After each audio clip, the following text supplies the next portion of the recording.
이번 시간부터는 스칼에서 강의로 들어가겠습니다. 스칼에서는 소선지서 파트 2에서 중요한 이어서이고, 내용적으로도 그럴 뿐만 아니라 분량상으로도 많죠. 그래서 제가 스칼에서를 주석을 옮기면서도 제가 그동안에 미처 몰랐던 새로운 내용들을 많이 공부했었던 그런 주석입니다. 그래서 여러분들도 이미 주석을 읽어보았다면은 이해에 도움이 되겠지만은 그럼에도 난해 구절들이 있기 때문에 여러분이 1장에서부터 상당히 해석에 부담을 느끼는 부분들이 있는 것입니다. 우리가 잘 아는 구절들은 주로 스칼에서 12장에서 14장 이 후반부의 분포에 있는 것이요. 우리가 자주 인용되는 구절들이 거기에 있죠. 그리고 두 올리브 나무에 대한 구절들도 우리가 잘 살펴봐야만 됩니다. 1장에 어떤 난해 구절이 나오는지 그것은 보면서 설명을 하겠습니다. 1장 1절부터 바로 들어가도록 하겠습니다. 다리오의 7위 제2년 8째 달에 주의 말씀이 선지자 이또의 손자 베레키야의 아들 스가랴에게 임하여 말씀하시기를 주는 너희 조상들을 심히 불쾌히 여겼느니라. 그러므로 너는 그들에게 말하라. 만군의 주가 이같이 말하노라. 너희는 내게로 돌이키라. 만군의 주가 말하노라. 그리하면 내가 너로 돌이키리라. 만군의 주가 말하노라. 너희는 너희 조상들과 같이 되지 말라. 이전 선지자들이 그들에게 부르짖어 말하기를 만군의 주가 이같이 말하노니 너희는 이제 너희의 악한 행실과 악한 행위로부터 돌이키라 하였으나 그들은 듣지도 아니하였고 내게 경청하지도 아니하였느니라. 주가 말하노라. 너희 조상들이 어디 있느냐? 그 선지자들이 영원히 살겠느냐? 그러나 내가 내 종 선지자들에게 명했던 내 말과 내 규례들이 너희 조상들을 붙들어주지 아니하였느냐? 또 그들이 돌이켜 말하기를 만군의 주께서 우리 길들과 우리 행에 따라 우리에게 행하시려고 생각하셨던 대로 우리에게 그같이 행하셨다고 하였느니라 하시니라.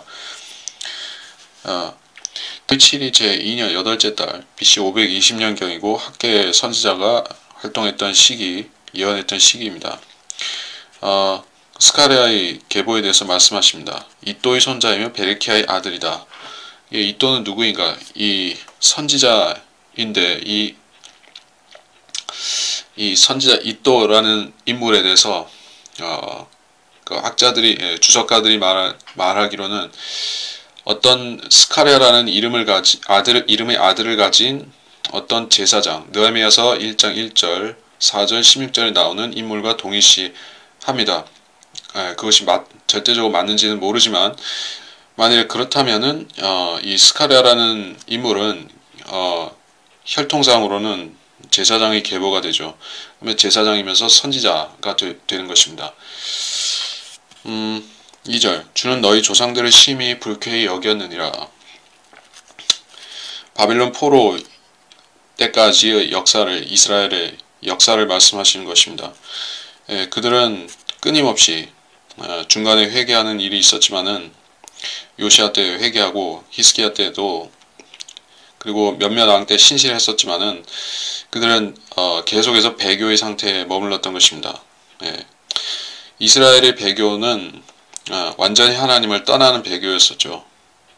그래서 하나님 대신에 그들이 호렙산에서부터 섬겼던 그 우상신 송아지를 섬기다가 결국에는 아시리아의 포로로 잡혀갔던 것입니다. 그러나 유다는 완전히 배교하는 것은 아니었고 하나님과 우상을 겸하여 섬겼던 것이죠. 그래서 그 이중적인 죄가 이스라엘의 죄보다는 가볍지 않았던 것입니다. 둘 다 하나님께서는 그 포로로 잡혀가는 형벌로 다스리셨던 것입니다. 그래서 그들을 불쾌히 여기셨고 3절에 그러므로 너는 그들에게 말하라. 만군의 주가 말하노라. 돌이키라 이렇게 말씀하고 계십니다. 너희는 내게로 돌이키라. 자, 주님께서는 그들에게서 돌아서신 적이 없습니다. 그러니까 국가적 민족적인 단위로 유대인들을 버리셨죠. 바빌론을 잡혀가게 하시고 유대 땅을 황폐하게 버려지게 하셨습니다.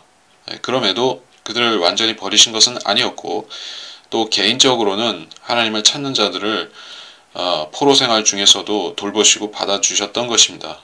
그들이 바로 대표적인 사람들이 사드락, 메삭, 다니엘서에 나오는 사드락, 메삭, 아벳느고라든지 또 다니엘 자신, 그리고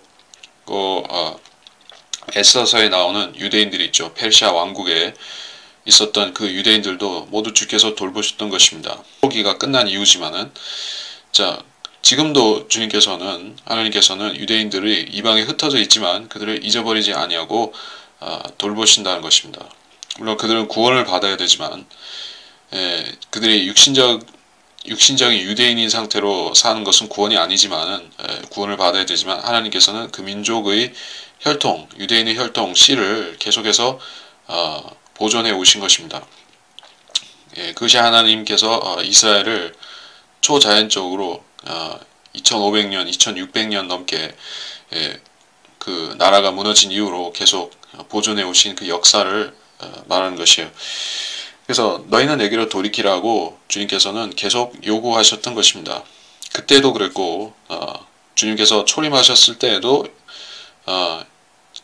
그 주님 자신이, 예수 그리스도께서 그렇게 말씀하셨고, 그리고 나서 사도 바울을 스테판을 통해서, 베드로를 통해서, 스테판을 통해서, 또 바울을 통해서, 또 모든 사도들을 통해서 말씀하셨고, 그 뒤에도 주님께서는 그리스도인 설교자들을 통해서도 유대인들이 소수지만 구원받게 하셨죠. 그러나 이 시대에는 많은 유대인들이 이제까지, 지금 최근까지에는 대부분의 유대인들이 그리스도를 몰랐지만, 예수 그리스도를 몰랐지만, 이제는 많은 유대인들이 알기 시작했던 것입니다. 하나님께서 그들의 구원에 대해서 관심을 진지하게 갖고 계셨지만, 이제는 정말로 유대인들이 더 많이 구원받도록 주님께서 문을 열기 시작하신 것이에요. 그래서 너희는 내게로 돌이키라. 주님께서는 이 명령을 유대인들에게 하고 계신 것이에요. 이방인들이 중간에 그들을 하나님께로 인도하는 그 과정을 말씀하지 않았죠. 실제로 유대인들이 민족적으로 하나님께 돌아오는 일은 이방인들이 복음을 전해서 돌아오는 것이 아니라, 그들이 주님을, 하늘에서 나타나신 주님을 표적으로 보고 환난 끝에, 환난 후 휴거가 있고 하는 그 무렵에 주님께서 오시면, 바로 이 스가랴서 이제 뒤에서 볼 본문에서 그들이 회개하는 장면이 나오는 것입니다. 자, 그때에서야 완전히 돌이킬 것입니다. 그러나 지금 그때만큼, 그 환난 끝에 그때 일어날 일만큼은 아니지만, 지금 벌써 소수의 유대인들은 구원을 받기 시작한 것이에요. 자, 그것이 징조다 하는 것을 알아야겠습니다. 4절에 너희는 너희 조상들 같이 되지 말라. 자, 선지자들이 그들에게 부르짖어 돌이키라 했으나 돌이키지 않았느니라. 듣지도 않고 경청하지도 아니하였느니라. 하나님의 말씀에 대해서 이들은 부지 중에 거역한 것이 아닙니다. 지식이 모자라서가 아니라 그들은 모든 말씀을 알고 있었습니다. 하나님께서 무엇을 요구하시는지, 하나님께서 무엇을 싫어하시는지 다 아는 상태에서 배교한 것이요. 자, 배교라는 것은 항상 말씀을 아는 사람들이 말씀을 고의적으로 믿지 않거나 거부하고 또 실행하지 않거나, 또 거꾸로 거역하는 실행을 할 때, 행동을 할 때, 그것이 배교가 되는 것입니다. 배교는, 무지한 사람들은 배교하는 것이 아니라 죄악과 무지 가운데 사는 것이죠. 이방의 죄인들, 구원받지 못하고 복음을 듣지 못한 이방인들은 자신이 죄 가운데 살지만, 그래서 그 사람들은 복음을 받아야 되는 사람들이지만, 이미 복음을 충분히 제시했음에도, 또 심지어 믿었음에도 거역한다면, 이제 그리스도인들도 배교할 수가 있는 것이죠. 배교한다면 하나님께서 그 배교한 무리들에 대한 처분을 어떻게 하시는가? 그것은 계시록에 나오듯이, 계시록 2, 3장에 나오듯이 그 교회의 촛대를, 말하자면 그 지역 교회라고 말할 수 있죠. 지역 교회, 그 영적인 보이지 않는 교회가 아니라 그 가시적인 지역 교회로부터 주님께서 그 촛대를 옮기신다, 그렇게 말씀하신 것이요. 버림받는 것이죠. 그래서 유대인들은 이 시대의 교회들이 배교하고 또 주님께서 그들을 버리시는 그것의 하나의 그림자가 되는 것입니다. 너희 조상들이 어디 있냐? 그들의 그 선지자들이 영원히 살겠느냐? 물론 그 선지자들은 이미 죽었습니다. 70년 플러스 16년 이제 다 죽고 없습니다. 근데 6절에서 뭐라고 말씀하시는가? 그러나 내가 내 종 선지자들이 명했던 내 말과 규례들이 너희 조상들을 붙들어주지 아니하였느냐? 선지자들은 죽었지만은 그들이 남긴 그러니까 하나님께서 쓰신 바른 선지자들을 말하는 것이죠. 거짓 선지자들이 아니라 바른 선지자들. 그들이 했던 말씀 중에서 주님께서 성경에 기록하신 말씀들은 다 남아있고 우리도 알고 있는 것이죠. 그 말씀들은 그때 사람들을 붙들어 주었던 말씀들입니다. 우리한테도 교리가 아닌 교훈이지만은 그때 사람들을 붙들어 주었던 교리였던 것입니다. 모두가 구약에 있는 선지서 말씀을 포함해서 모든 구약 말씀을 다 그렇지만은 특히 이 선지서 말씀들은 구약시대 유대인들을 에게 이렇게 해라고 하는 실행하라고 하는 교리였던 것이에요. 이 동시에 또한 앞으로 그 마지막 때에 대한 예언이기도 한 것입니다. 두 가지 측면이 있는 것이요. 그리고 그 중간에 끼어 있는 우리 같은 경우에는 교회 시대의 우리 같은 경우에는 이것을 교훈으로 받는 것이죠. 물론 그것들 중에 어떤 것들은 재림에 대한 교리가 있고 어떤 것들은 행위와 믿음과 둘 다 관련된 구원에 대해서 말씀하고 있습니다. 행위와 믿음에 의한 구원을 말씀하고 있는 것입니다. 우리가 그것도 구약시대의 교리이고 또한 환란시대의 교리인 것이죠. 자, 제가 간략히 그 교리와 교훈의 개념을 어떻게 정립하는 것이 좋은가. 성경의 어떤 부분은 교리고 어떤 것은 교훈입니다. 책망과 바로잡음이 또 있지만은 그것은 교리의 하위 범주라고 볼 수가 있겠죠. 그러니까 교훈의 하위 범주에 속한다고 할 수 있겠죠. 그리고 교리는 완전히 별개인 것입니다. 교리는 팩트를 말하는 것이죠. 팩트이고 그 팩트를 문자적으로 적용해서 그대로 그것으로 주로 구원을 받는다. 그것을 행하느냐 행하지 않느냐 믿느냐 믿지 않느냐로 구원이 좌우된다 할 때 그것이 나한테 교리로 적용된다는 의미인 것이요. 여러분이 이 선지서에 나오는 이러한 재림에 대한 여러 가지 교리들이 있죠. 이것을 내가 만일에 당연히 믿어야겠지만 바이블 빌리버라고 하면은 성경의 이 선지서에 나오는 재림이나 천년왕국이나 대환란에 대한 말씀들이 나올 때 이걸 다 믿어야겠지만은 혹여 내가 무슨 이유가 있어서 잘못된 이유가 있어서 내가 거부한다고 하면은 내가 구원을 못 받느냐 하면 그것은 아니란 얘기죠. 재림을 믿지 않는다 해도 그럴 수 있을까 싶지만은 그럴 수도 정말 미혹된 사람들 가운데서는 잘못된 신학을 했다든지 무천년주의, 후천년주의, 역사적 무슨 전천년주의 이런 것을 해가지고 이 성경을 왜곡하고 거짓되게 가르치는 이 마귀 교리들 그걸 잘못 접하는 바람에 사람이 믿는 그리스도인이고 구원받았음에도 불구하고 잘못된 것을 주장한다면 그래서 이런 말씀들을 거부한다면 어떻게 되느냐. 그 구원을 못 받거나 구원을 놓치거나 하는 것과는 상관이 없죠. 자, 그래서 교훈이라는 것입니다. 아시겠죠? 그러니까 이 교훈이라는 것이 무슨 가벼운 의미라는 것이 아닌 것이요. 교리는 그 삼시세끼 정식이고 교훈은 그 중간에 먹는 디저트나 무슨 간식이고 이런 식으로 생각하면 안 되는 것이요. 근데 교리하고 교훈하고 그렇게 무게감을 다르게 적용하려고 하면은 그건 속는 것이요. 그건 아니라 교훈도 매우 중요한 것입니다. 단지 구원과 관련되지 않을 뿐인 것이요. 나의 구원과 관련이 되지 않을 뿐인 것이요. 반면에 누군가의 구원과는 관련된 엄중한 말씀인 것이죠. 나한테는 교훈일지라도 또 나한테 교리인 말씀이지만은 다른 시대의 사람한테는 그것이 교훈이 되겠죠. 대환란 시대의 사람한테는 오직 믿음으로 말미암아 은혜로 구원을 받는다. 이 시대의 구원이 그때 사람들한테는 교리가 안 되죠. 교리가 안 되면 교훈이 되겠죠. 자, 이런 상대적인 측면이 있다. 자, 이 얘기를 왜 했는가 하면은 구약을 모형으로 적용하는 것도 역시 우리한테는 교훈이라는 의미에서 한 얘기입니다.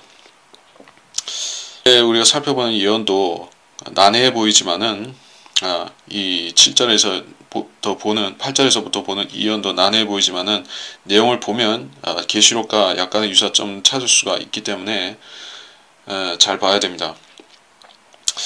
7절부터 다리오 7이 제2년 스바돌인 11째 달 24일에 주의 말씀이 선지자 이또의 손자 베레키야의 아들 스가랴에게 임하여 말씀하시니라. 내가 밤에 보니 한 사람이 붉은 말을 타고 골짜기 아래 도금양 나무들 사이에 선 것이 보이는데 그 뒤에는 붉은 말들과 얼룩 말들과 흰 말들이 있더라.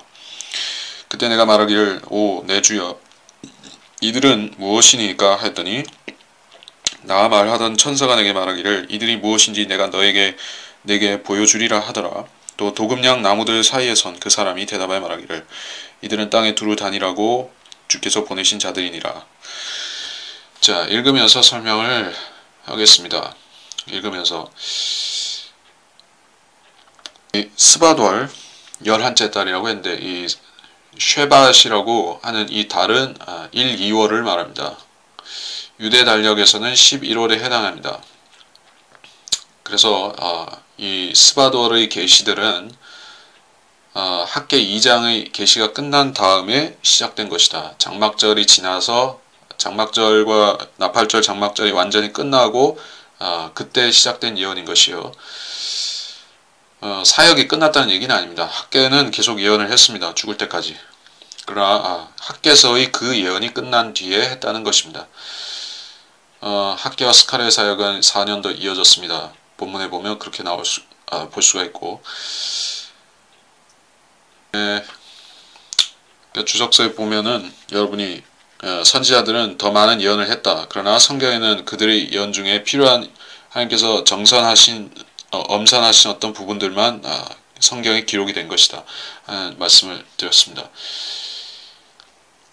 1절에 한 사람이 붉은 말을 타고 밤에 보니 밤이라는 것은 몇 가지 의미로 쓸 수가 있습니다. 이방인의 때라는 의미로서는 그것이 2500년, 2600년까지도 될 수 있죠. 바빌론 포로 잡혀갈 때부터 이방인의 때가 시작된 그걸로서는 지금도 그때도 밤이고 지금도 밤이고 스가랴 때도 밤이었고 지금도 밤이라는 얘기입니다. 그리고 교회 시대를 또 밤으로 말씀하시죠. 예. 그래서 그리고 세 번째로 대환란 자체도 하나의 밤입니다. 예, 구분된 기간들 서로 구분해서 말할 수도 있고 합쳐서 말할 수도 있습니다. 그러나 전체적으로는 다 밤입니다. 예, 그래서 여기서 이 밤에 보니라는 것은 특별히 어떤 대환란을 말하는 것으로 봐야 될 것입니다. 어떤 긴 시대가 아니라 7년 대환란 그 특정 기간을 여기서 밤에 보니라고 말했다고 보는 것이 가장 합당할 것입니다.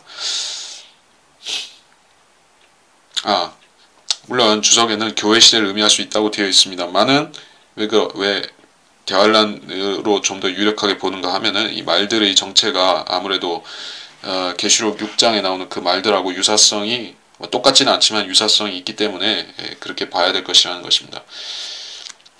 한 사람이 붉은 말을 타고 골짜기 아래 도금양 나무들.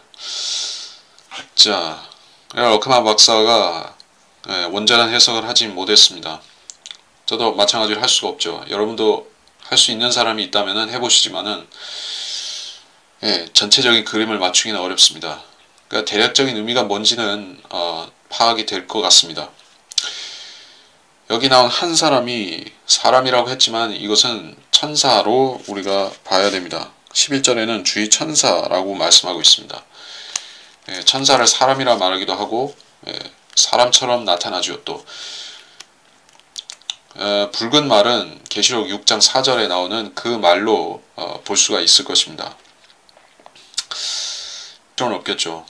그 말은 평화를 제거하고 전쟁을 가져오는 말이었습니다. 큰 전쟁, 아마도 3차 세계대전이 될지 모르지만 대환란 때의 그 전쟁을 의미하는 말입니다. 그런데 이 말탄 자들 자신은 예수님과는 관련이 없습니다. 예수님은 마지막에 흰 말을 타고 오시죠. 근데 그 계시록 6장을 보면 맨 처음에 흰 말이 나타나죠. 순서가 맞지 않다는 것이요. 주님은 마지막에 흰 말을 타고 오셔야 되는데 그 지금부터 흰 말을 타고 있다. 그러니까 대환란 때 시작할 때부터 흰 말을 타고 내려오시는 것이 아니죠. 저건 성경이 자연적으로 그 시대를 구별해 놓는 것입니다. 대환란이 시작할 때 흰 말을 타고 나타난 존재는 적그리스도였습니다. 그리고 그 다음에 다른 말들이 붉은 말을 비롯해서 말들이 나타나죠.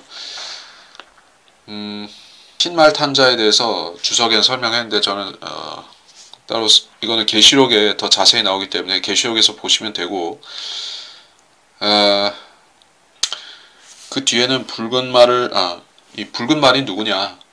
계시록 6장에 나온다고 말씀드렸고 이 9절에 8절 붉은 말들과 얼룩 말들과 흰 말들이 있더라. 붉은 말 뒤에 또 붉은 말들과 얼룩 말들과 흰 말이 있다 라고 말씀하고 있습니다. 이 9절에서 오 주여 내 주여 이들은 무엇이니까 붉은 말 뒤에 오는 붉은 말, 흰 말, 얼룩 말들에 대해서 물어보고 있는 것입니다. 무금냥 나무들 사이에 선 그 사람이 대답하여 말하기를 이들은 땅에 두루 다니라고 주께서 보내신 자들이라. 주께서 보내신 자들이라. 육신적 말들이 아니라는 것을 알 수가 있습니다. 땅에서 두루 다니라고 땅에 두루 다니라고 할 때 땅을 평면적으로 수평적으로 다닐 뿐만 아니라 수직적으로도 다닐 수 있는 말이라고 봐야겠죠. 그 어떤 표현의 유사성이 욥기 1장 7절이나 2장 2절에서 사탄이 땅에서 여기저기 위아래로 두루 다닌다라는 말씀과 관련시켜 본다면 적인 말들이라면 이들은 땅을 투과해서 다닐 수도 있겠죠.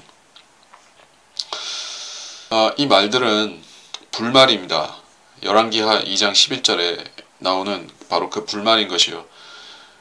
나타날 수도 있고 자신을 감출 수도 있는 하늘에서 온 불말인 것입니다. 그래서 이들은 땅에 두루 다니지만은 사람들이 그들을 볼 수는 없을지도 모릅니다. 11절 그들이 대답하여 말하기를 그들이 주의 천사에게 대답하여 말하기를 우리가 땅을 두루 다녀보니 땅이 조용하며 평안하니이다. 누가 대답한 것인가? 우리가 두루 다녀보니 그들이라고 했는데 붉은 말을 탄 자가 있고 그 뒤에는 말들이 있었습니다. 그리고 그 말들에 누가 탔다는 얘기는 없죠. 그러니까 여기서 그들이라고 했을 때는 그 말들이 대답했다라고 봐야 될 것입니다. 그러나 말들을 탄 기수들이 나오진 않지만은 여기서 표현상 생략되었을 가능성도 있습니다. 근데 여기서 확실하게 언급하진 않은 것이요. 근데 어느 쪽이든 말들이 대답했든 그 말을 탄 기수들이 대답했건 이들은 영적인 존재이기 때문에 설령 적인 말이라면 말을 할 수도 있겠죠. 입을 열어 말을 할 수도 있겠죠. 그러나 좀 더 의미상 자연스러운 것은 여기에 말탄 기수들이 대답을 했다라고 봐야 될 것입니다. 그게 중요한 것은 아니지만 온 땅이 조용하고 평안하더이다. 온 땅이 조용하고 평안하더이다. 온 땅이 조용하고 평안하다. 전쟁이 없다. 분쟁이 없다. 근데 이 시대나 대환란 때에는 온 땅이 조용하고 평안하지는 않을 것입니다. 관련된 구절을 보자면 에스겔서 38장 11절인데 그것은 천년왕국 끝에 곡과 마곡이 쳐들어오는 그 전쟁이 있기 전의 배경을 설명하는 구절입니다. 성벽이 없는 마을들이 땅으로 올라가 성벽이 없이 빗장이나 문도 없이 모두가 평안하고 안전하게 사는 그들에게 가리라. 자, 이 그 천년왕국 끝에 이스라엘을 공격할 때 그 배경을 설명하는 구절이죠. 근데 이게 그거를 설명하는 것인가? 온 땅이 평안하더이다. 그렇다면은 이 환상이 설명하는 예언의 시대 배경이 천년왕국으로 끝으로 넘어가 버리겠죠. 그러나 그렇게 보기엔 좀 어려울 것 같습니다. 그런 암시가 없기 때문에. 그래서 여기 12절, 17절에서 말씀하시는 환상에서 말씀하신 뜻에 대해서 우리가 살펴보면은 어느 쪽인지 더 확실히 알 수 있을 것입니다. 그때 주입 천사가 대답하여 말하기를 오 만군의 주여 주께서 그들에 대하여 진노를 가지신 지 70년이 되었는데 까지 주께서는 예루살렘과 유다의 성읍들의 자비를 베풀지 아니하시려나이까 하니 주께서 나 말하는 천사에게 선한 말씀과 위로의 말씀으로 대답하시더라. 그러므로 나와 이야기하는 천사가 내게 말하기를 너는 부르짖어 말하기를 만군의 주가 이같이 말하노라 내가 예루살렘을 위하여 또 시온을 위하여 큰 질투로 질투하노라. 또 내가 평안히 있는 이방을 심히 불쾌히 여기노니 이는 내가 조금만 불쾌히 여겼더니 그들이 고난을 가중시켰음이라. 그러므로 주가 이같이 말하노라 내가 자비와 더불어 예루살렘으로 돌아왔으니 내 집이 그 안에 건축될 것이요 예루살렘 위에 한 줄이 그어지리라. 만군의 주가 말하노라 너는 더 이상 부르짖어 말하기를 만군의 주가 이같이 말하노라 만군의 주가 이같이 말하노니 내 성읍들이 번영하여 다시 널리 퍼져나갈 것이며 주께서 다시 시온을 위로하시고 다시 예루살렘을 택하시리라 하라고 하더라. 자, 12절에서는 70년의 그 포로 생활 끝에 주님께서 그들에 대한 진노를 거두시고 고향으로 본향으로 돌려보내셨는데 그럼에도 그들이 성전과 성전을 세우는데 어려움을 겪고 그 도시를 중거하는데도 어려움을 겪고 있는 그리고 그 외에도 주님께서 그들에게 복을 내리지 않으셔서 그 땅에서 수확을 제대로 거두지 못하는 그런 상황이 있는 것입니다. 이런 자비를 베풀지 아니하는 상황이 언제까지 될 것인가라고 묻는 것이요. 그러자 주께서 나와 말하는 천사에게 선한 말씀과 위로의 말씀으로 말씀하시더라. 그래서 나와 말하는 천사에게 선한 말씀과 위로의 말씀으로 예언의 관점에서는 이것은 환란이 끝나야 있게 될 위로와 선한 말씀이 되겠죠. 그러나 순서상으로는 여기서는 연대기적으로 환란을 설명하는 구절이 아니기 때문에 여기 13절에서 환란 끝에 있을 위로에 대해서 말씀하신 것이에요. 14절에 나와 이야기하는 천사가 말하기를 만군의 주가 이같이 말하노라 예루살렘이 왜 시온을 위해 큰 질투로 질투하리라. 질투라는 표현이 나옴으로 인해서 사람들은 여기서 하나님의 인격적인 속성, 질투하시는 하나님, 그 하나님의 조화된 성품, 하나님의 조화된 성품과 질투가 어울리는가? 하나님께서 욕을 하실 수 있는가? 하나님께서 조롱하시거나 비아냥거리실 수 있는가? 성경에는 그러한 하나님이 꽤 자주 제시가 되기 때문에 하나님께서는 농담만 하실 뿐만 아니라 비꼼, 즉 블랙 유머라고 하죠. 블랙 유머나 혹은 풍자, 사즘이라고 하죠. 풍자라든가 또 심지어 주님께서는 욕도 하시는 것이에요. 예. 이 독사의 자식들아 욕도 하시는 것이요. 예수님이 하나님이시죠. 하나님께서는 그러한 인격적인 하나님이신 것이요. 그리고 질투하시는 하나님이다. 하나님의 질투는 사람의 질투보다 온전한 질투인 것이요. 예. 사람은 유한적인 이 세상에서 사람은 자기 보존 또 먼저 자기 자신을 그러니까 자기 보존이 먼저 앞서기 때문에 질투도 어느 정도 하다가 시들해 줄 수밖에 없죠. 그러나 하나님께서는 자신이 사랑하시는 자에 대해서는 우리가 상상하는 것 이상으로 질투하는 것입니다. 예, 하나님이 질투조차도 온전하다. 그래서 지옥은 바로 하나님이 질투의 상징인 것입니다. 질투를 나타내는 것입니다.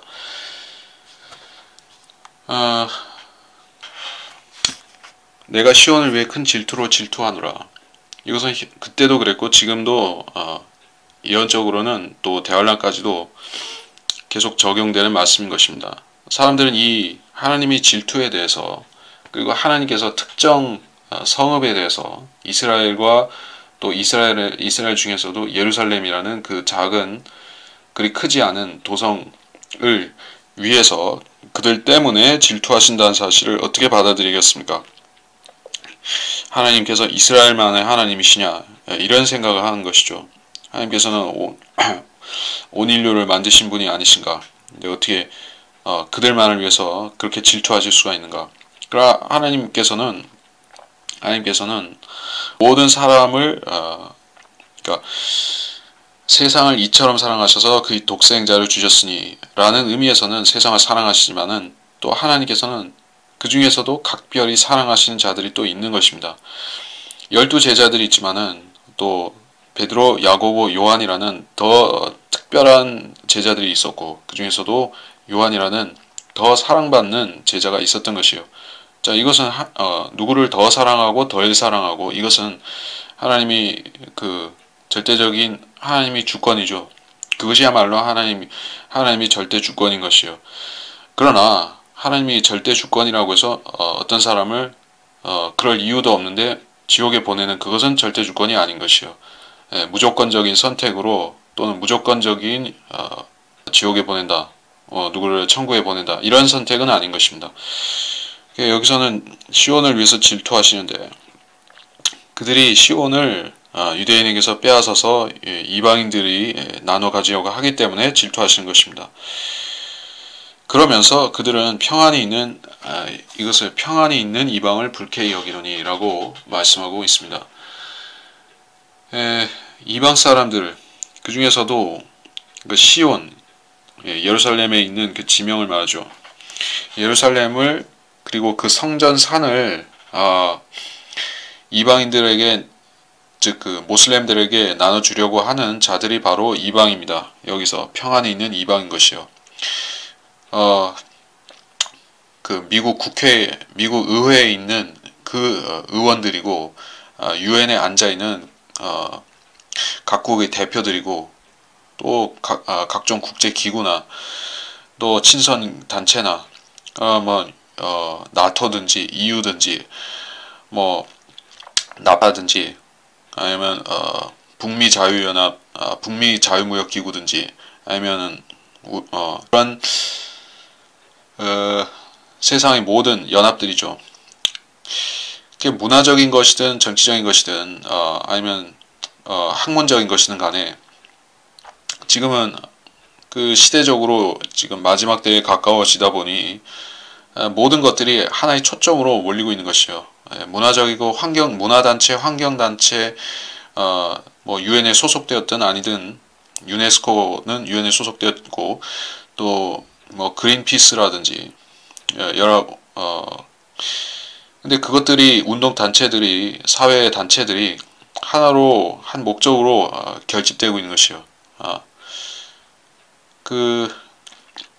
지금 가장 인류의 평화 이렇게 말하면은 오인을 받을 수도 있지만은 세계 평화를 가장 저해하는 그런 종교가 무엇이고 정치 결사가 무엇인가 하면은 모슬렘이죠.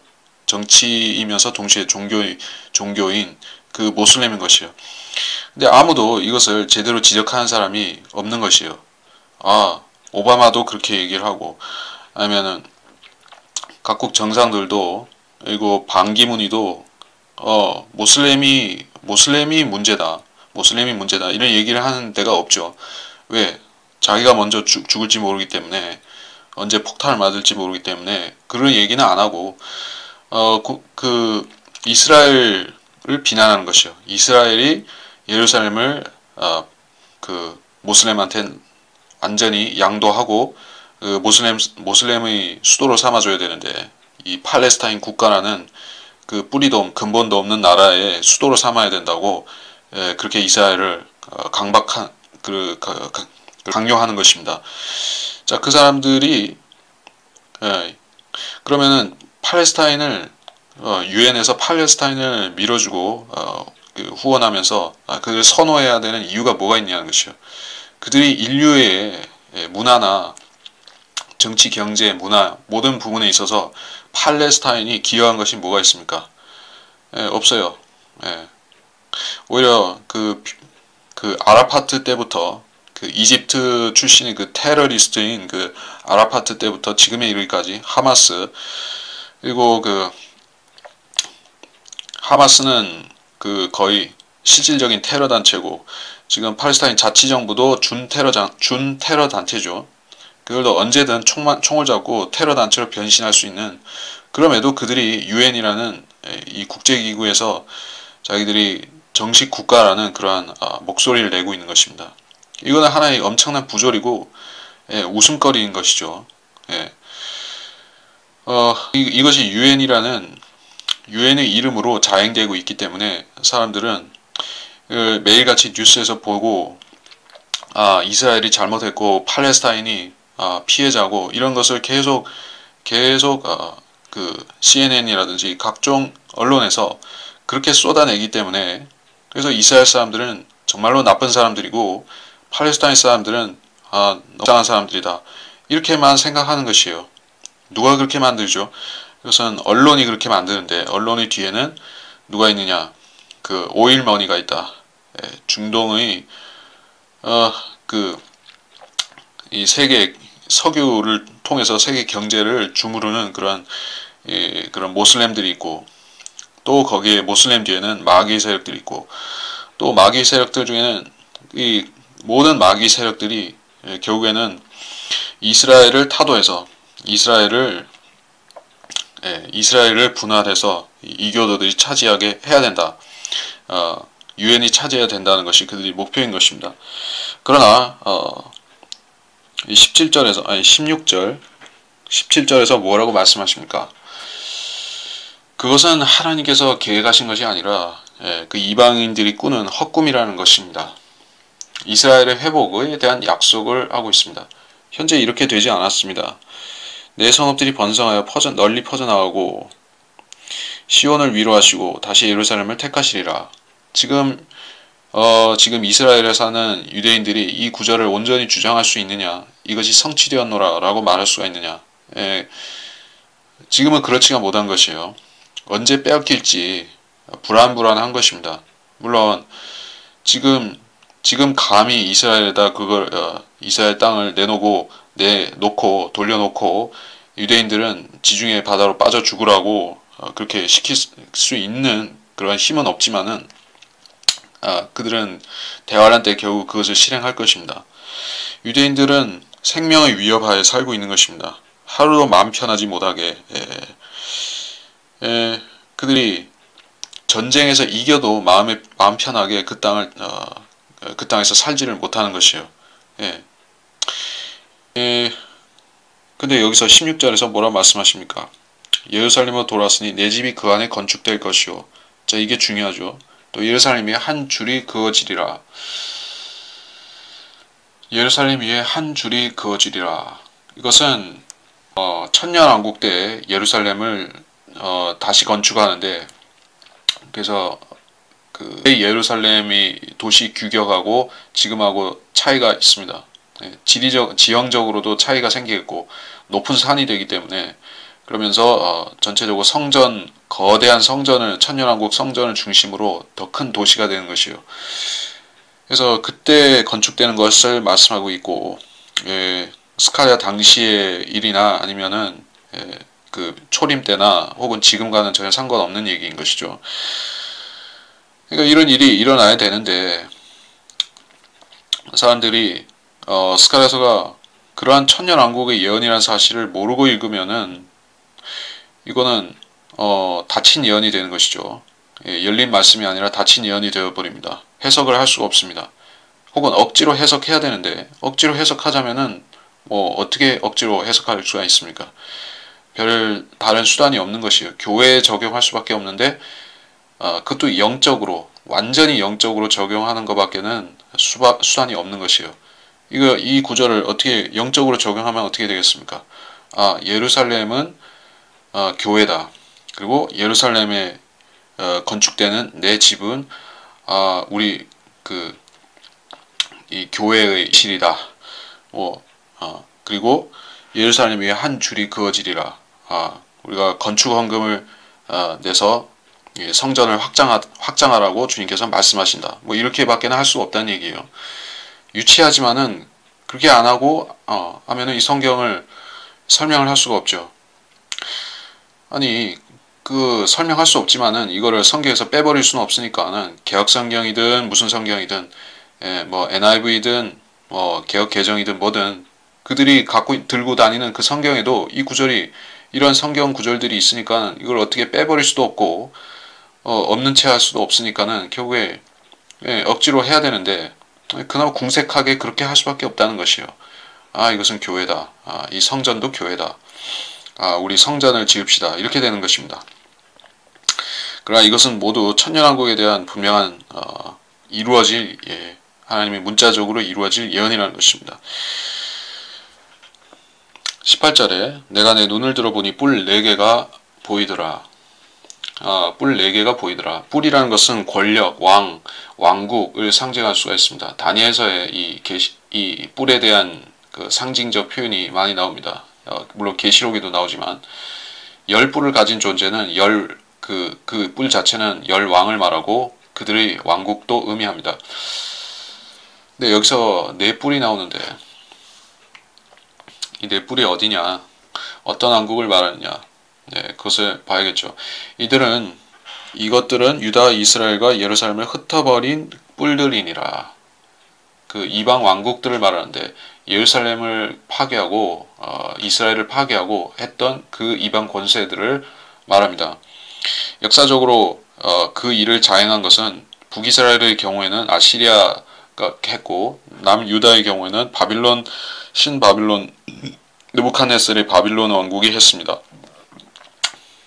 그러면 왜 얘기라는 것은 거기에 추가된 2개가 있다는 얘기인데 바빌론 이후에 나타날 왕국이 되겠죠. 자연스럽게. 이것을 느부갓네살이 꿈에서 본 왕국들과 한번 대조시켜서 보면은 그것은 금머리인 바빌론에서 시작해서 메데페르시아, 그리스, 로마 그리고 마지막 적그리스도 왕국으로 이어지는 순서로 되어 있고 그렇다면 이스라엘을 흩어버린 기원전의 권세들이 또 누가 있느냐? 페르시아냐? 아니면 그리스냐? 물론 이 시리아는 이스라엘을 박해하고 전쟁이 있었지만은 그리스 자체는 하지 않았습니다. 또 페르시아도 하지 않았던 것이요. 페르시아는 오히려 유대인들을 지켜주고 돌려보내주고 좋은 일을 했던 것입니다. 다니엘서에서 보면 이방 권세 중에서 이스라엘을 박해하고 흩어버리는 그 권세는 바빌론, 로마, 적그리스도가 다스리는 신비 바빌론입니다. 또 아시리아도 여기 추가할 수가 있는데 그러면 4뿔이 된다는 말씀인 것이요. 신비 바빌론은 마지막에 나타나는 것이고 아시리아, 바빌론, 로마, 적그리스도 왕국이 되겠죠. 순서상으로. 이스라엘을 식민 지배하다가 AD 70년에 완전히 파괴하고 유대인들을 흩어버렸습니다. 그때 이스라엘 흩은 이방 권세에 들어간 것이요. 자, 4뿔들을 설명하시면서 4뿔들을 말씀하시면서 또 4목수들을 보여주시는 것이요.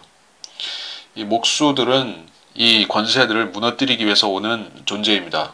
그렇다면 목수가 천사냐 아니면은 어떤 왕이나 이 왕국들을 무너뜨린 다른 왕국이나 왕을 말하느냐 아니면 둘 다를 말하느냐 그것은 여기서 확실하게 설명되지 않기 때문에 짐작만 할 수 있을 뿐입니다.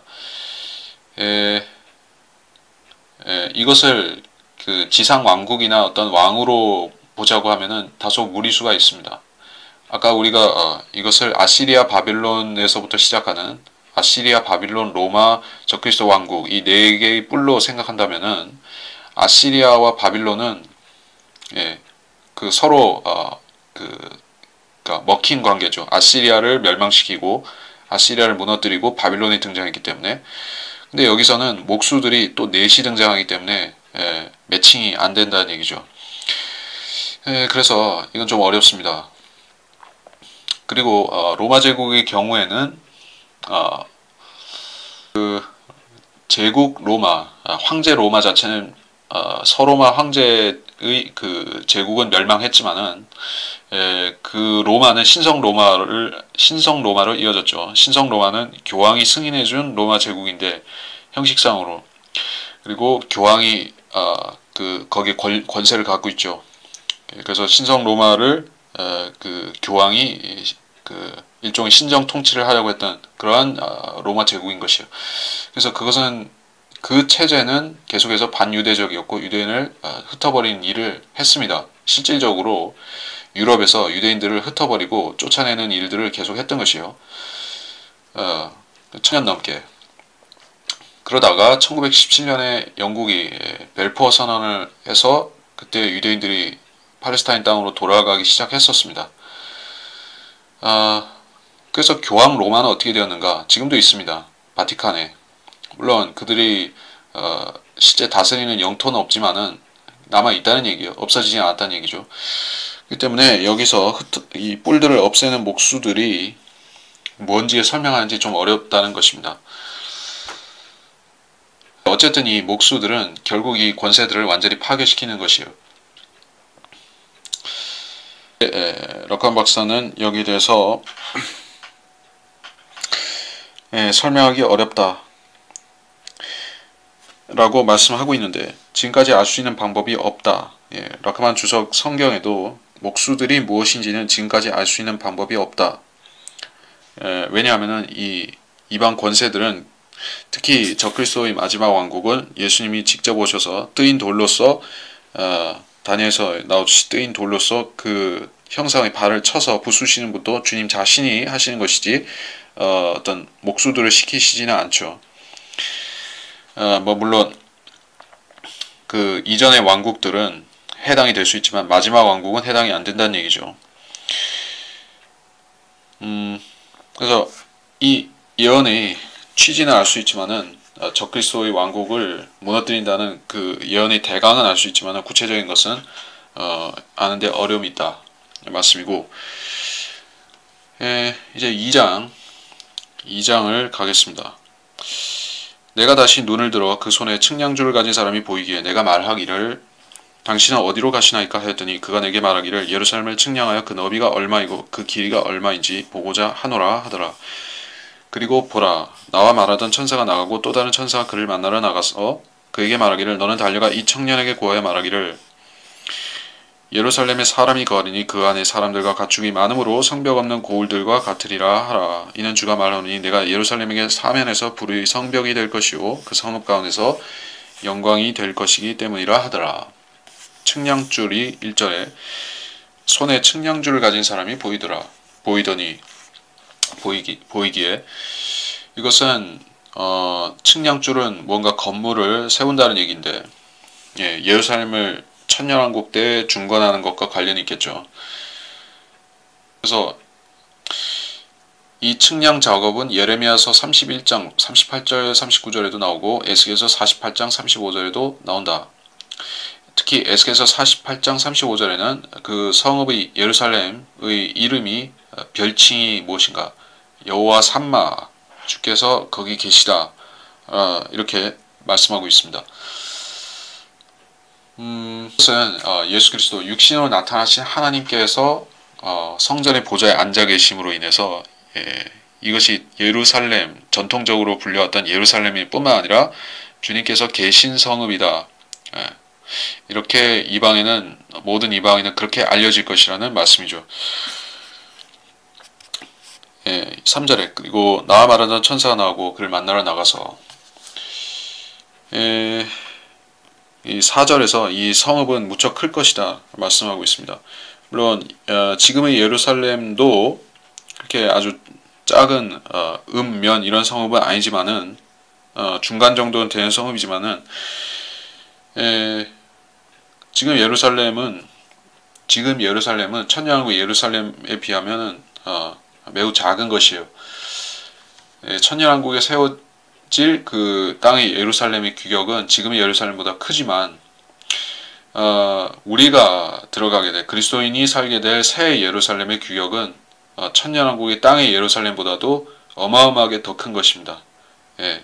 지금의 예루살렘은 천년왕국 예루살렘보다 적고 그 천년왕국 예루살렘은 하늘에서 내려올 그 새 예루살렘보다 더 적다는 얘기를 하는 것이요.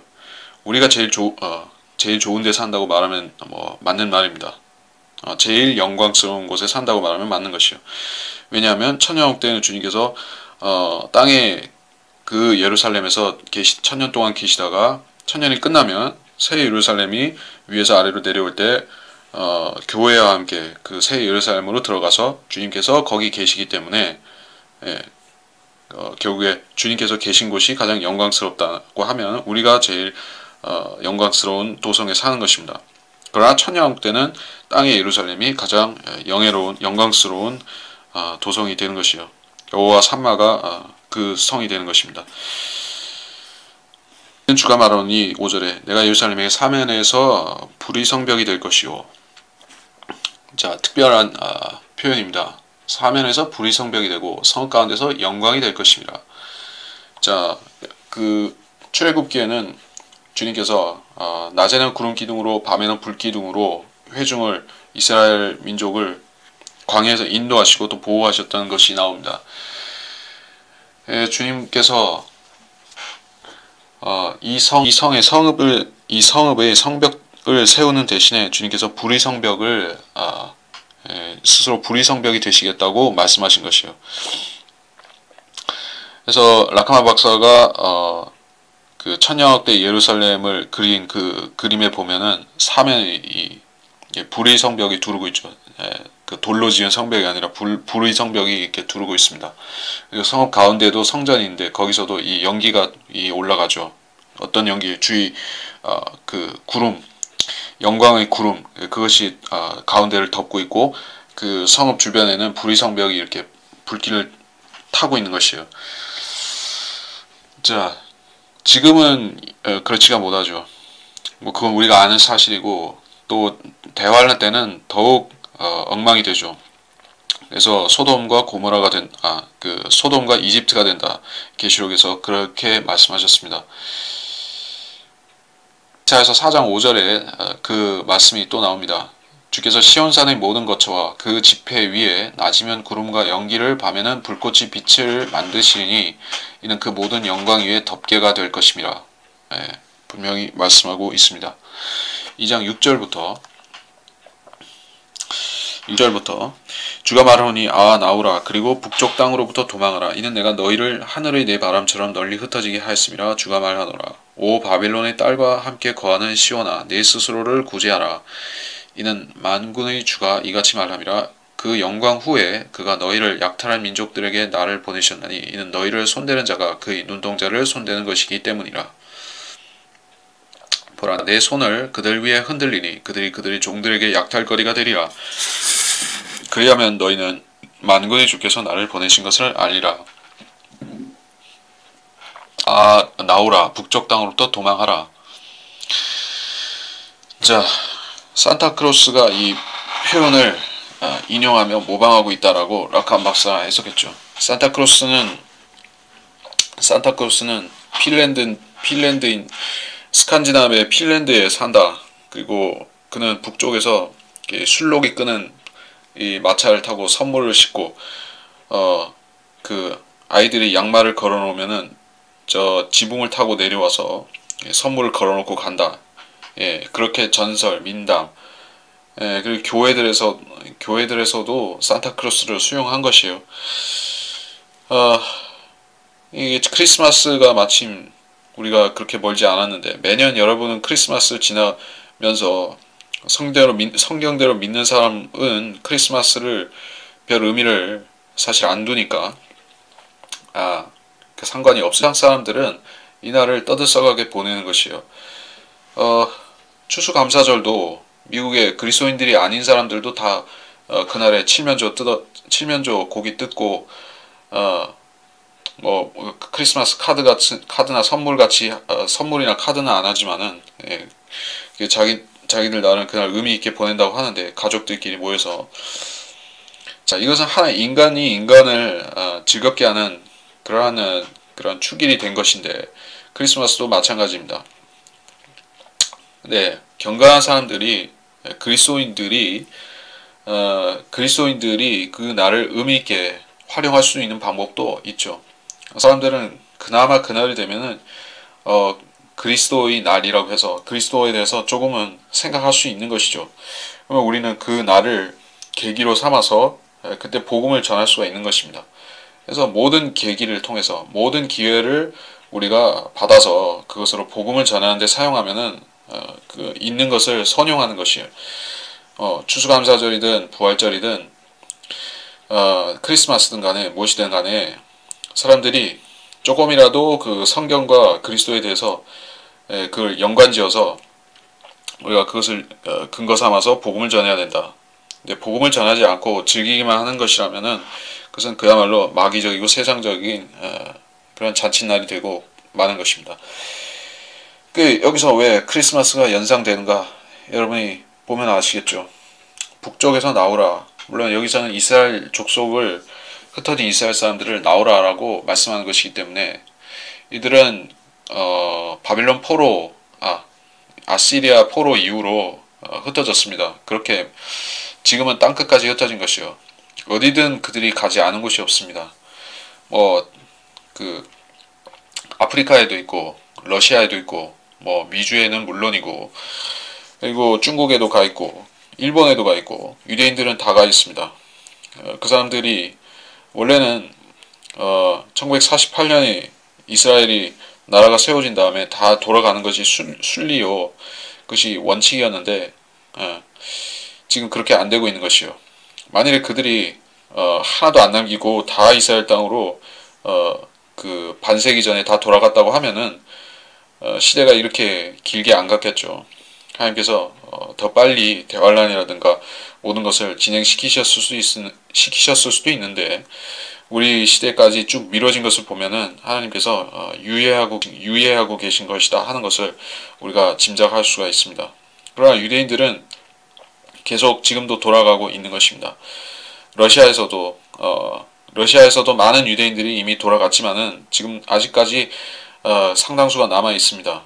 그러한 유대인들이 지금 어떤 계기 때문에 많이 돌아가고 있냐 하면은 그 정치가 불안정, 러시아 자체가 아니라 우크라이나 거기에는 그런 내전도 있고 그런 상황 때문에 그런 그런 지역적인 불안이 증폭되기 때문에 유대인들이 조금씩 더 많이 돌아간다라고 하고 지금 또 유럽은 어떤가 하면은 유럽에서는 모슬렘들이 극성이죠.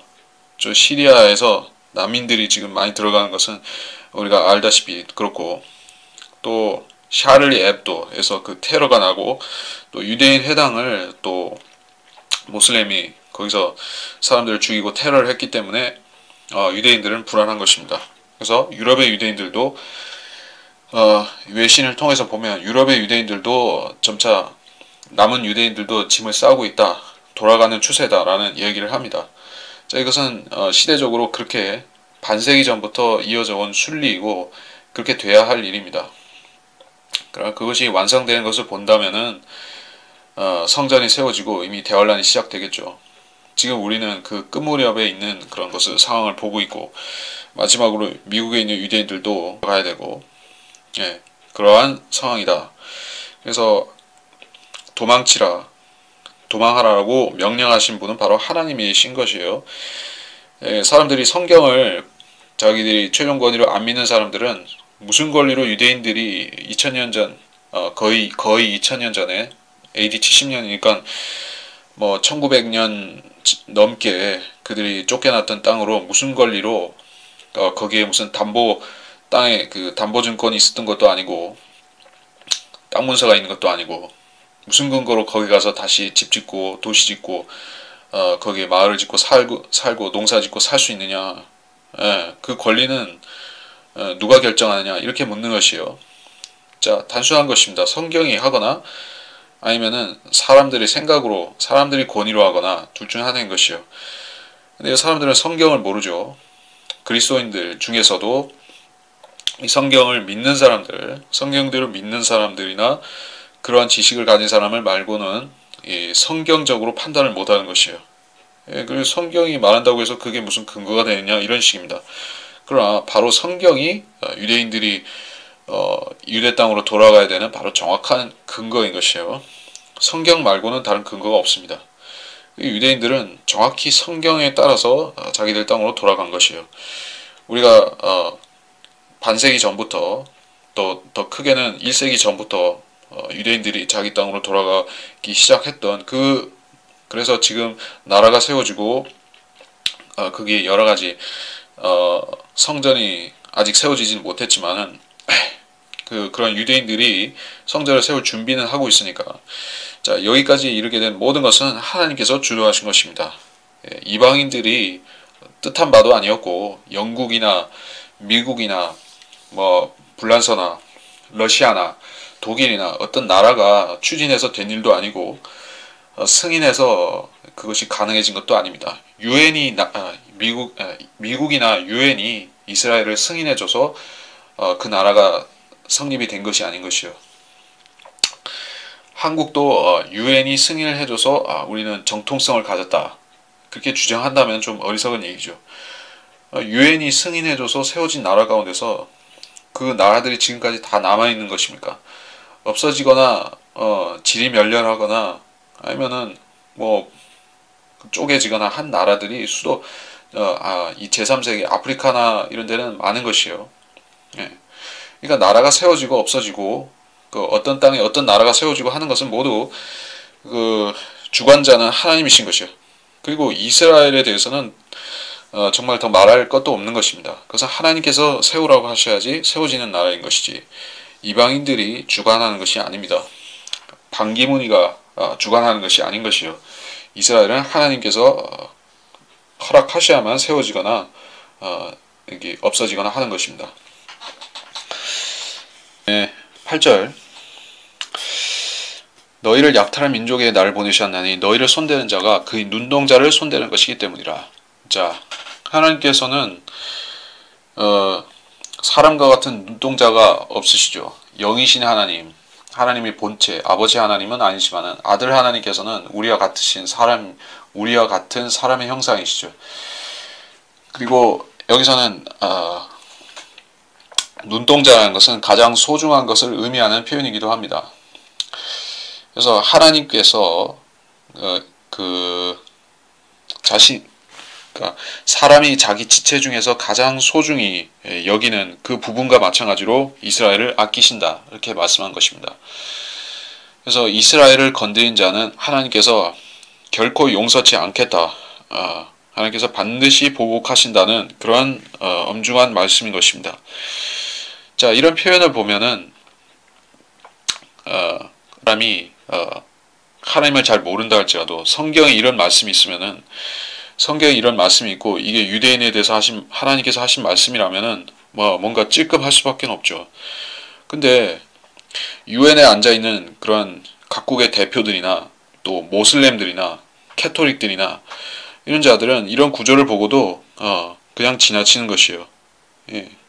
그러니까는 무식한 사람이라는 것은 성경을 모르고 성경을 깊이 생각 안 하는 사람이 무식한 사람인 것입니다. 또 무식한 사람은 겁이 없는 것이에요. 그래서 하나님께서 이렇게까지 말씀하셨는데도 그들은 겁없이 이스라엘에 대해서 땅을 내놓으라, 팔레스타인에게 땅을 돌려주라, 감히 이런 말을 하는 것입니다. 왜? 그들은 성경을 모르고 그러한 자기들이 그렇게 말하는 것이 그들의 멸망을 초래한다는 것을 자기들도 모르기 때문입니다. 그러나 성경을 신중하게 본다면은 조금이라도 신중하게 본다면은 감히 그런 얘기를 할 수가 없는 것이죠. 자, 9절에 보라 내가 내 손을 그들 위에 흔들리니 그러면 그들이 그들의 종들에게 약탈거리가 되리라. 환란 끝에 유대인들이 이제 종살이에선 벗어나고 유엔에 속한 모든 이방민족의 나라들이 유대인을 섬겨야 되는 그런 반전된 상황을 여기서 말씀하고 있습니다. 예루살렘을 다시 천년왕 때에 도시를 짓게 될 때 타국인의 아들들이 와서 성벽을 쌓는다. 예루살렘뿐만 아니라 온 이스라엘에 와서 이 땅을 재건하는 일을 사역하는 일을 그것을 이방인들이 와서 공사를 하는 것이요.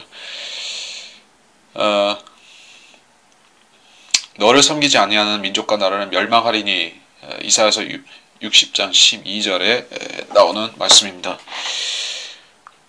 그래서 약탈거리가 되리니 이것은 환란 끝 무렵에 있을 일을 말씀하신 것이죠. 10절 오 시온에 따라 노래하고 기뻐하라. 이는 보라 내가 왔건 내가 내 가운데 거할 것이기 때문이라 주가 말하노라. 그날에는 많은 민족들이 주께 합류하여 내 백성이 되리라. 그러면 내가 네 가운데 거하리니 너는 만군의 주께서 나를 내게 보내신 것을 알리라. 주께서는 거룩한 땅에서 유다에게 그의 몫을 유업으로 주실 것이며 예루살렘을 다시 택하시리라. 오 모든 육체들아 주 앞에서 잠잠하라. 이는 그가 그의 거룩한 처소에서 일어나심이라. 시온에 따라 시온 또는 예루살렘에 따라 라고도 말할 수 있고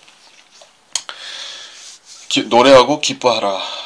예, 그들이 노래하고 기뻐하는 것은 환난 끝 주님께서 재림하신 이후입니다. 여기서 분명히 상황을 설명하고 있죠. 내 가운데 내가 거할 것이기 때문이라. 내가 내 가운데 거할 것이기 때문이라. 내가 왔고. 자, 너무나 분명한 표현이 있고 이거를 어떻게 돌려서 설명할 길이 없죠. 자, 만일에 어떤 무천년주의 목사나 성경을 믿지 않는 캐토릭 신부가 아니면 교황이 아니면은 뭐 무슨 자유주의 목사나 아니면 무슨 이단 교주가 그걸 가지고 설명한다고 해보면 어떻게 되겠습니까? 시온에 따라 이것은 카톨릭 교회를 말한다. 시온에 따라 노래하고 기뻐하라. 그레고리안 성가를 부르라. 이 말이 된 아니면 성모송을 부르라. 이는 보라 내가 왔고 교황님이 오셨고 내가 내 가운데 거할 것이기 때문이라. 교황이 예루살렘의 그 지성소에 앉아서 적그리스도죠. 네, 거기 거할 것이기 때문이라. 예, 적그리스도와 자기한테 적용하면은 어떻게 되겠습니까? 그러나 이것은 천년왕국 때 예수님이 성취하실 구절인 것이에요. 어떤 목사도 어떤 교단 총회장도 어떤 NCC나 KNCC나 WCC나 다른 종교단체 수장도 그렇게 할 수 없는 것입니다. 하물며 비카리우스 필리데이 하나님의 아들의 대리자라고 자칭하는 그 교황은 해당 사항이 없는 것입니다. 아무도 유엔의 192개, 193개 지금은 나라가 더 늘어서 193개인지 4개인지지만은 그 나라들이 할 수 있는 일이 아닌 것입니다. 하나님께서만 육신으로 나타나신 예수 그리스도만이 오셔서 이 일을 이루실 것입니다. 그날에는 많은 민족들이 주께 합류하여 내 백성이 되리라. 유대인이 된다는 말씀입니다. 그래서 유대인이 된다는 것이 아니라 유대인들에게 와서 유대인들을 섬기면서 또 그들이 하나님을 섬기는 이 양들이죠. 민족들 가운데서 남겨져서 천년왕국 때 번성하는 자들이 있고 또 물론 천년왕국 때 번성하는 자들 중에 악한 자들도 나오지만은 일단은 순종하는 자들이 이방인들을 말하는 것이요. 그러면 그들은 장막절에 이 예루살렘에 와서 주께 경배를 드리는 그런 이방인들인 것입니다. 내 가운데 거하리니 만군의 주께서 나를 내게 보내신 것을 알리라. 자, 모두 천년왕국에 대한 말씀입니다. 주께서는 거룩한 땅에서 유다에게 그의 몫을 주실 것이고, 거룩한 땅에서 그 12지파가 그 아라라산에서부터 나일강하고 그리고 유프라테스 페르시아만 걸프만 하고에 이르기까지 삼각형의 땅을 12지파가 나눠받는 것을 이렇게 성경 지도에도 나오죠. 라카만 성경에 보면 지금은 그 땅이 이란 아니고 이라크, 시리아, 이집트 그리고 터키 밑자락도 일부 들어있고 이렇게 나눠져 있는데 그 땅이 그 북쪽의 단에서부터 납탈리 가세 이르기까지 그 이스라엘 지파들에게 나눠지는 것이요. 그리고 예루살렘은 그 왼쪽 끝에 있는 것이죠. 왼쪽 모서리 부분에 예루살렘이 있지만은 굉장히 큰 땅이죠. 그것이 아브라함에게 약속하신 땅입니다.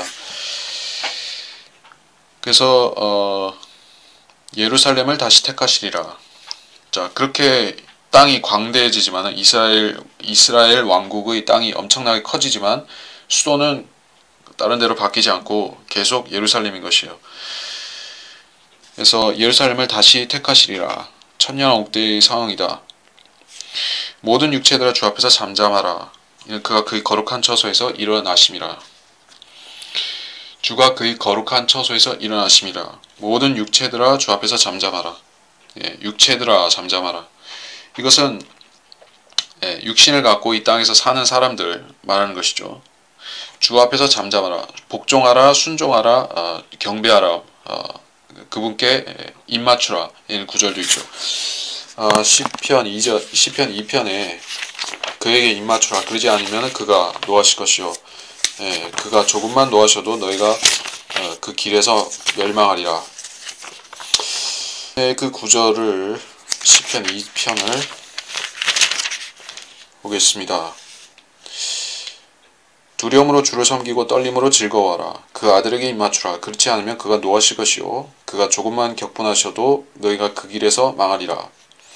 이 말씀과 같이 잠잠하고 또 섬겨야 되는 것입니다. 이방인들은 지금 너무나 이스라엘에 대해서도 그렇고 뭐 개인적으로나 민족적으로나 모든 이방인들에 대해서 말하는 것이요. 대체적으로 말하자면은 교만하죠. 유대인들이 교만하지 않다는 게 아니에요. 이방인들이 교만한 것은 그들이 하나님께서 이스라엘에 대해서 하시는 역사, 이스라엘을 하나님께서 돌보시는 그 역사, 하나님께서 이스라엘을 눈동자처럼 여기시는 하나님의 그 생각, 하나님의 그들을 보호하시는 섭리, 이런 것에 대해서 무지할 뿐 아니라 오히려 거역하고 아주 패역한 마음을 갖고 있는 것이요. 여러분이 어떻게 그런 걸 알 수가 있습니까? 한국 같은 경우를 들면은 뭐 다른 나라들은 이스라엘하고 어떤 원수 관계가 될 수 있는 게, 모슬렘들은 자기들이 땅을 성지라고 믿는 그 땅을 이스라엘이 뺏어갔다고 생각하니까 이스라엘을 싫어할 수가 있지만은, 물론 그것도 죄고 그것도 거짓말이지만은, 또 그 외에 이스라엘을 싫어할 만한 사람들이 있지만은, 한국은 이스라엘을 미워해야 될 이유가 별반이 아니라 거의 없습니다. 없어요. 근데 이스라엘을 미워하는 것이 왜 그럴까요? 왜 그러냐 하면은 뉴스나 요새는 뭐 이스라엘 뉴스가 자주 나오니까, 중동 뉴스 중에서 자주 나오니까 그런 온라인상에서 보더라도 뉴스의 댓글들을 보면 이스라엘을 욕하는 그런 댓글들이 많은 것이요. 이스라엘을 저주하는 것까지도 많은 것이요. 그 사람들이 누군지는 대충 알 수가 있죠. 반기독교적인 사람들이죠. 반기독교적인 사람들이 이스라엘까지 미워하는 것이요. 한국은 그렇습니다. 그래서 그리스도인들은 또 어떠냐 하면은, 그리스도인들은 이제는 조금 인식을 하는 사람도 있는데, 대부분의 무슨 장로교회라든지 무천년주의 가르치고 이스라엘은 이미 죽었다라고 하는 그런 교회에 다니는 사람들은 인식이 없는 것은 하지 않습니다. 왜냐하면은 그 이스라엘 욕하는 사람들이 그 사람들 자체가 안티 기독교이기 때문에 그거에 대해서 동조하지는 않을지언정 속으로 저가 볼 때는 고소하게 이스라엘 욕먹는 것을 별로 이렇게 안타깝게 생각하지도 않고 그냥 고소하게 생각하는 것 같다는 것이에요. 자, 이게 폐역한 현실인 것이에요. 한국 사람이 또 한국이란 나라가 복을 받으려면 이스라엘을 저주하고 미워해서는 절대 안 되는 것이에요. 뭐 물론 그렇다고 해서 나라 전체가 친 이스라엘을 해가지고 뭘 하라는 게 아니라 이스라엘을 미워해서는 안 된다는 것이에요. 이스라엘이나 유대인이 한국이라는 나라에 피해를 준 것도 없고 개인적으로나 민족적으로나 피해가 준 것이 전혀 없는데 왜 미워하느냐 하는 것이에요. 근데 이것을 마귀가 조장하고 있다는 것. 또 뭐 음모론으로 가면은 끝이 없지만은 마귀가 이런 생각들을 조장하는 것입니다. 그래서 이런 것이 쭉 가다 보면은 대환란 때 유대인을 미워해서 유대인을 멸절시키는 일을 유엔의 190여 개 나라들이 하는 와중에 한국이 들어가면은 큰일이 나겠죠. 그래서 우리 그리스도인들은 이것을 복음도 잘 전하고 이런 것도 잘 전해야 되는 것이요. 한국 사람들에게 이스라엘 미워하지 말라고 알려줘야 되는 것입니다. 미워하면은 하나님께서 어떤 나라든지 반드시 값을 치르게 하시는 것이요. 미국도 대가를 지불하게 해 오셨고, 이제까지 미국의 역대 대통령 클린턴에서부터 작은 부시, 큰 부시, 아비 부시, 아들 부시, 또 오바마에 이르기까지 이스라엘에 대해서 그들이 해코지를 하거나 땅을 내놓으라고 그런 헛소리를 한다거나 하면은 하나님께서 미국을 허리케인 캐트리나로 치셨듯이 이게 하나님께서 반드시 벌하시는 것이요. 한국도 지금 그러한 이스라엘을 눈동자처럼 지키시는 하나님의 그 경고에서 자유로운 나라가 아니라는 것입니다. 어느 나라든 마찬가지입니다. 중국이든 뭐든 일본이든 한국이든 다 마찬가지인데 한국은 그리스도인들은 깨어 있어서 이 한국이란 나라의 그리스도인들은 제대로 이스라엘을 알고 깨어 있어서 우리가 어리석은 그러한 운명을 자초한 일이 없어야 된다는 것입니다. 그래서 이번 시간의 강의는 좀 길었지만 여기서 마치도록 하겠습니다.